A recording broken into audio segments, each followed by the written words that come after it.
भाजपचे वरिष्ठ आमदार आणि ओबीसी नेते कृष्णा खोपडे यांनी काँग्रेसवर जोरदार टीका केली आहे। नाना पटोले यांच्या पाय दुधाने धुतल्याच्या व्हिडिओवर प्रतिक्रिया देताना त्यांनी हा प्रकार केवळ राजकीय दिखावा असल्याचा आरोप केलाय।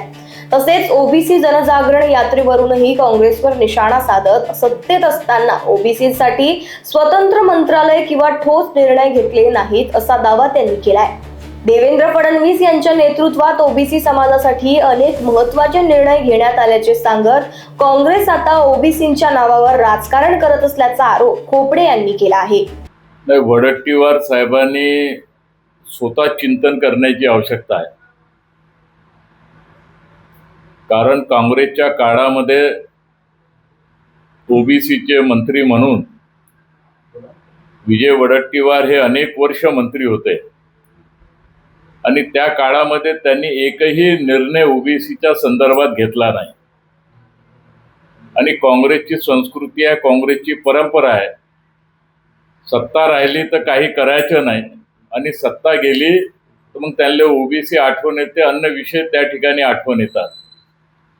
आपण पाहिलं असेल, जेव्हा महाराष्ट्राचे मुख्यमंत्री म्हणून देवेंद्र फडणवीस साहेब महाराष्ट्रामध्ये रुजू झाले आणि त्यांनी ओबीसीचं मंत्रालय गठन केलं, ओबीसीच्या बद्दल त्यांनी आजपर्यंत न झालेले इतके निर्णय मोठ्या प्रमाणात घेतले।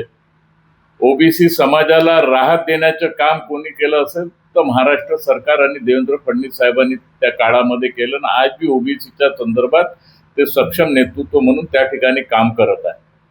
आणि म्हणून यांची मंडल यात्रा असो की कोणती यात्रा असो, जे ओबीसीचे लोक अगर याच्यामध्ये सहभाग होत असतील तर त्यांचं स्वागत आहे, परंतु हे पॉलिटिकल अगर ही मंडल यात्रा असेल तर या मंडल यात्रेला काही अर्थ राहणार नाही।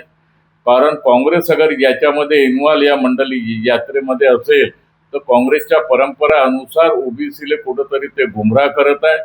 ओबीसीची यांना जाण नाही आहे, ओबीसीची कधी यांनी समस्या सोडवली नाही आहे। आणि म्हणून जे ओबीसीच्या खऱ्या अर्थाने जे ओबीसीचं संघटन आहे, जे बबनराव तायवाडे आणि त्यांच्या टीमचे जे संघटन आहे, ते खऱ्या अर्थाने देवेंद्र फडणवीस साहेबांना वारंवार भेटून आपल्या मागण्या त्या ठिकाणी मांडतात आणि त्यांच्या मागण्याला देवेंद्र फडणवीस साहेबांनी अनेक वेळा दाद दिली, अनेक प्रश्नही त्यांनी सोडवले, हे स्वतः बबनराव तायवाडेजीला माहीत आहे। परंतु याच्यामध्ये कुठंतरी राजकारण करून एखादी यात्रा काढणं आणि या ओबीसीच्या मुद्द्यावर आपली राजकीय पोळी सेकणं हे काँग्रेसचा उद्योगधंदा झाला आहे, विजय वडट्टीवारचा उद्योगधंदा झालेला आहे। आणि म्हणून ओबीसी लोकांनी यांच्या नौटंकी या नाटकामध्ये आपण सामील होऊ नये अशा प्रकारची माझी विनंती आहे। Bureau report, Lokvahini media, Nagpur.